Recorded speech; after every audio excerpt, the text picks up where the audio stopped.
Now we move towards the most awaited speech of the evening.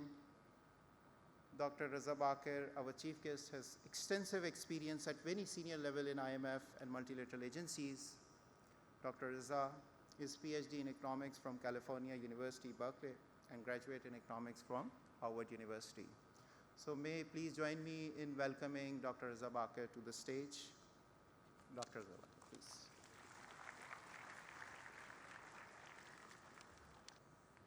Azam Saab, thank you very much for that introduction. Bismillahir-Rahmanir-Rahim. It is indeed a pleasure for me to be here with you today and to share with you a few thoughts before we get on with the main business of the evening, which is to recognize the awards that have been earned in the past year. Let me mention right at the very beginning that me being here with you today, representing the State Bank of Pakistan, is part of our strategy to reach out more to the financial community. And one of our goals is that as the country navigates its way through the current economic challenges, on our side at the State Bank, we want to do more communication and better communication. So we welcome suggestions that any of you may have for us, for our consideration as how we may be able to do that more. Some of the things that we have already started recently on which we have gotten positive feedback is to meet regularly with a community of analysts as well as investors such as yourselves. And so, for instance, after our Monetary Policy Committee meetings, we have held meetings with the analyst community. We're trying to do that more regularly, so you have an occasion, analysts have an occasion to hear from us how we see things when we take important decisions, such as those pertaining to interest rates. In the introduction today, I was also very curious to see the results of the polls that you had conducted, particularly when you talk about the exchange rate and you talk about the interest rate. So, what I would like to do with you today is to speak very, very briefly regarding the role that the State Bank is playing in the current economic reforms in the country. Many of these are issues that you would have heard about before. But then I also want to talk about some themes which we may not have spoken about as much, but which are very dear to our minds and to our hearts, and particularly I want to speak about the work that the State Bank of Pakistan is doing on promoting financial inclusion. So let me first begin, though, with what are some of the key areas that the State Bank has been working on. And in big picture terms, I think you are well aware of them, but I find it helpful to recast some of those factors from a macro perspective. So let us go back 6 months. I think 6 months ago, the main question that many of the people in the financial community were talking about was that they saw that Pakistan's economy was facing several big economic challenges. The external payments, including our debt payments and import obligations, were huge. At the same time, the reserves of the country had been declining, and the earnings or the sources of new foreign exchange were limited. So a question that many of you had was, how is the country going to be able to honor its obligations? And one of the questions was also with regards to the IMF, whether or not Pakistan was going to go to the IMF, and if it was not going to go to the IMF, what was plan B? So that was the state 6 months ago, 9 months ago, if you read the newspapers. So the first thing that is different today is that, in our view, nobody is now questioning the ability of the country to meet its foreign obligations. One of the first things that the new economic team wanted to do was to put that tail risk, that risk off of the table. And the approach to the IMF was a part of that strategy. The IMF does not lend to countries unless it is convinced that it has good prospects of being repaid. So for us, one of the key goals and key benefits of partnering with the IMF, of course, one part of it was money that we would get at cheaper rates than we could borrow from commercial markets. But the bigger part was the signaling role, the signal that now we are working with a partner that that does not support a country unless it can make the recommendation to its board that there are good prospects of it being repaid.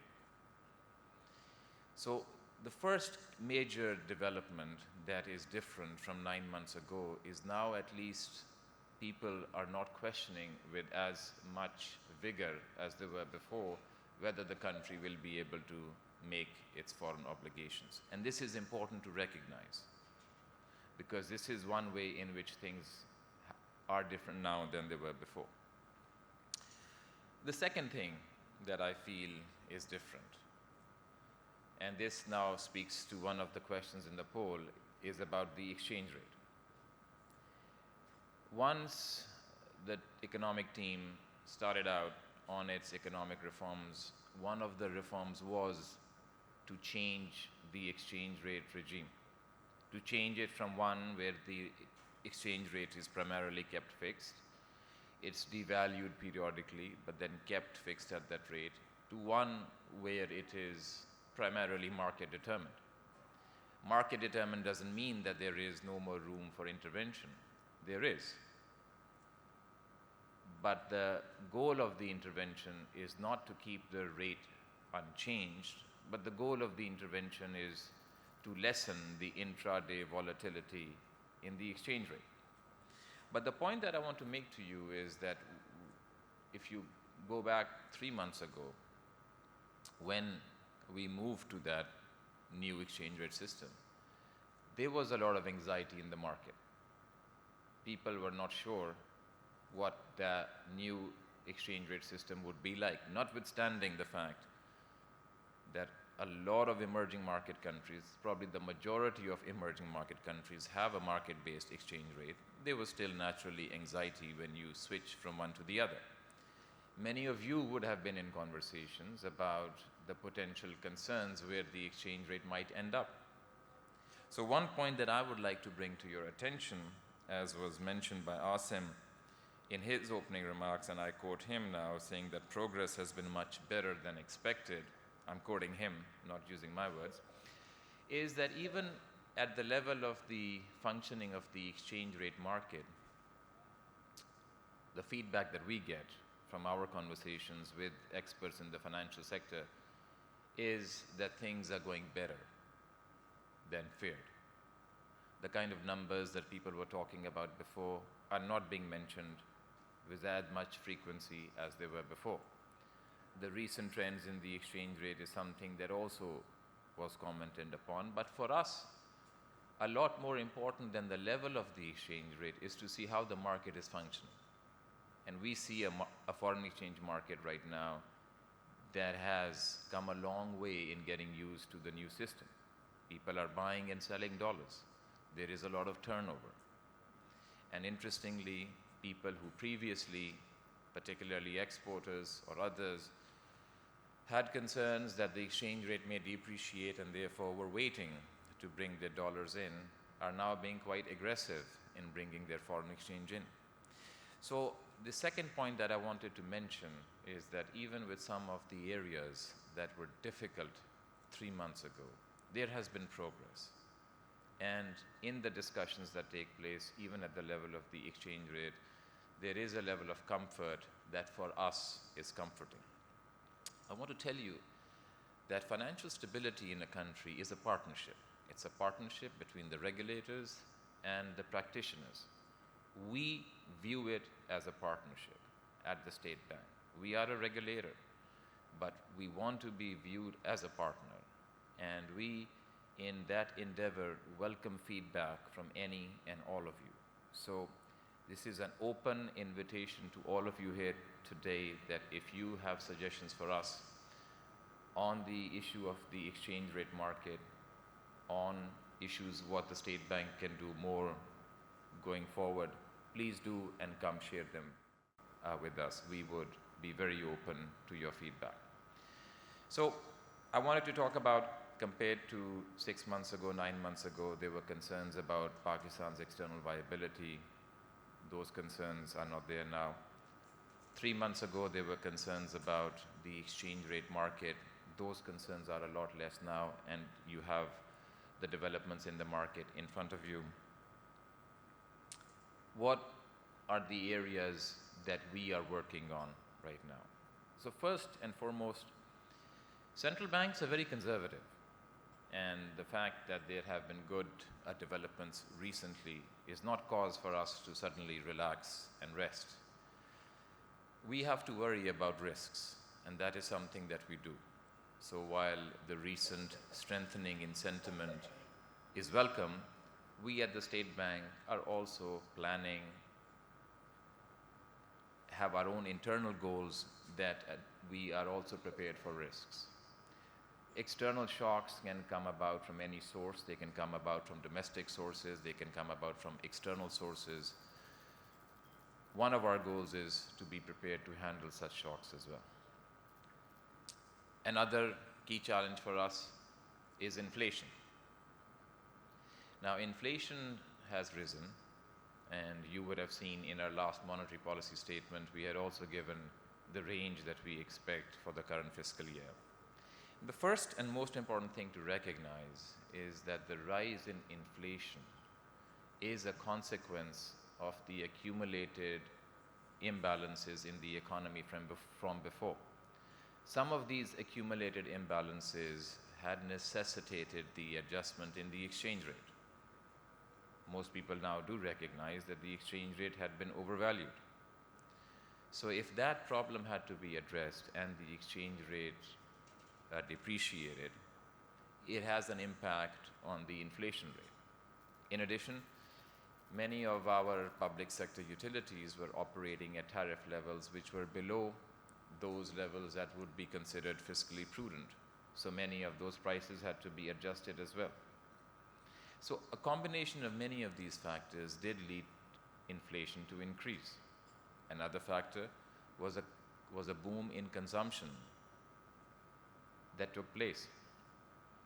So the actions that the State Bank's Monetary Policy Committee has had to take to raise interest rates to bring inflation down are not actions that are pleasant, but are actions which are necessary to fight inflation. And fighting inflation is one of the core goals of the State Bank. What I want to tell you today is to have some confidence. Just as on the exchange rate side, things, according to the feedback that we get from you, things have been better than expected. Again, I quote Mr. Asim.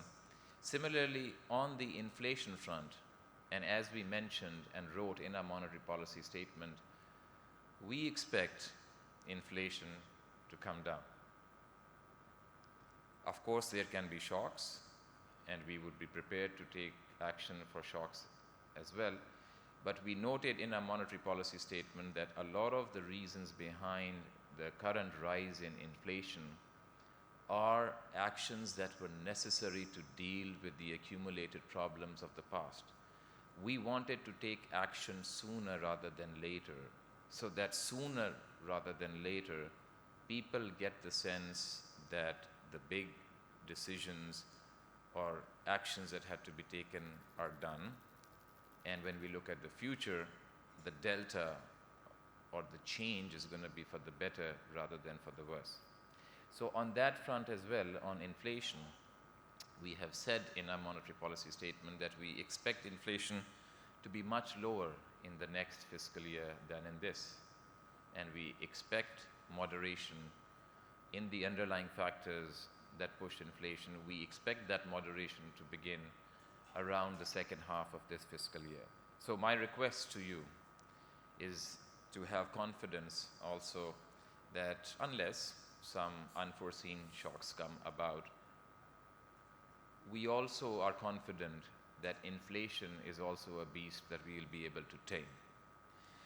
Now, a lot of this talk is about macroeconomic stability and about tough measures that have to be undertaken to bring stability, and that is our goal first and foremost, because without stability there is no growth. Stability is not a sufficient condition for growth, it's a necessary condition for growth, and it has to be our key focus, but it is not our only focus. And I want to talk about, therefore, what is the State Bank doing at the same time to promote growth. Some of you may or may not know, but the State Bank has facilities to try to support the provision of finance to two key sections of our economy. One is our exporters. We see the exporters community as a key ally in our efforts to bring around an economic turnaround. We have schemes that provide finance, credit at subsidized rates to exporters. There is the export refinance scheme and the long-term finance scheme. I think people in the industry are well familiar with these schemes. In both of these schemes, in the last fiscal year, State Bank helped to increase the provision of such credit by around 150 billion rupees. That is a lot of credit that was injected into the economy for the export-oriented sectors through the State Bank. In these schemes, there are still buffers. And in our conversations with the exporters, we encourage them to make use of the remaining buffers in these as well. In addition to exporters, another key area of importance for us is SMEs. SME development is, in our view, a national priority. And this reason is very simple. In almost all countries in the world, SMEs account for the majority of employment generation. Same is true in the US, same is true in Pakistan, same is true in other countries. Promoting SMEs is a multifaceted agenda. One part of it is promoting finance to SMEs.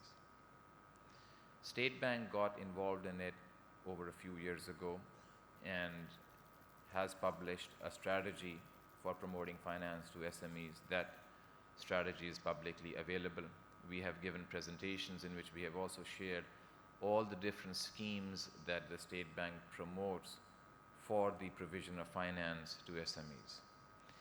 It's an area where we plan to strengthen and increase our efforts, because our experience so far has been that despite an increase in the rupee amount of credit to SMEs, SME credit in share of total credit has not grown that much. And we are doing a lot of thinking on our part as to what can be done to promote the supply of such credit. There is a very big role there with regards to information asymmetries and the fact that banks, as lenders, do not have good information on borrowers, particularly in the informal sector. Another area that we struggle with is that many SMEs do not want to get documented. And if they don't want to get documented for tax or other reasons, it's very difficult for a credit provider to be able to do the due diligence to lend to them in a manner that also protects their asset quality. It's an area that is high priority to us. We welcome suggestions from the private sector as to what we can do more to promote finance to SMEs. Last but not least is the unfinished agenda with financial inclusion over and above the work that we are doing on SMEs. And one area where the State Bank has been doing a fair bit of work, and an area that is growing very rapidly in our view, is digital payments and fintech. This is a huge potential for the country. It is a tremendous opportunity for the country, not only to promote efficiency in the allocation of finance and credit, but also to promote inclusion. Probably the biggest traffic of visitors through my office, if I was to categorize one particular sector, has been related to digital payments. It's a space that is evolving very rapidly. We have been undertaking some measures to try to promote this space. It's an area where we are very keenly focused. You would be aware of some of the measures that we have already undertaken so far.